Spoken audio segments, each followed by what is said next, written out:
Welcome to our channel. Today we how to disable notifications for Amazon shopping on iPhone, beginner guide step by step clearly. Open your iPhone and locate the Settings app. Tap on the Settings icon to open it. Scroll down and find Notifications in the list.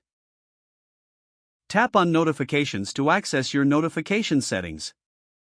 Look for the Amazon Shopping app in the list of apps. Select Amazon Shopping to open its notification settings. You will see a toggle switch at the top labeled Allow Notifications. Tap the toggle switch to turn off notifications. This will disable all notifications from the Amazon Shopping app.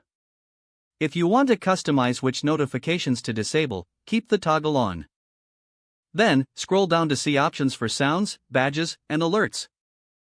You can turn off sounds to stop notification sounds. To remove badges, toggle off the badges option. You can also choose to disable notifications from the lock screen and banners. Once you have made your adjustments, exit the Settings app. Your changes will be saved automatically. You have successfully disabled notifications for the Amazon Shopping app on your iPhone.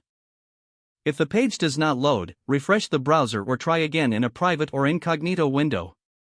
Make sure you are using the correct email address, then retype it carefully to avoid small typos. If your password is not accepted, use the reset option and create a new strong password you can remember.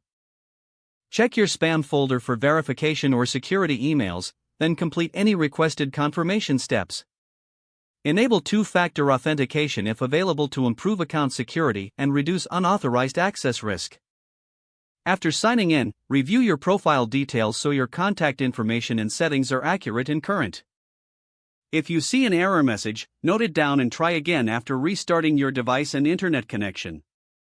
Log out when you finish, especially on shared devices, to keep your account and payment information secure. If the page does not load, refresh the browser or try again in a private or incognito window. Make sure you are using the correct email address, then retype it carefully to avoid small typos. If your password is not accepted, use the reset option and create a new strong password you can remember. Check your spam folder for verification or security emails, then complete any requested confirmation steps. Don't forget to like this video and subscribe to our channel for more step-by-step tech guides.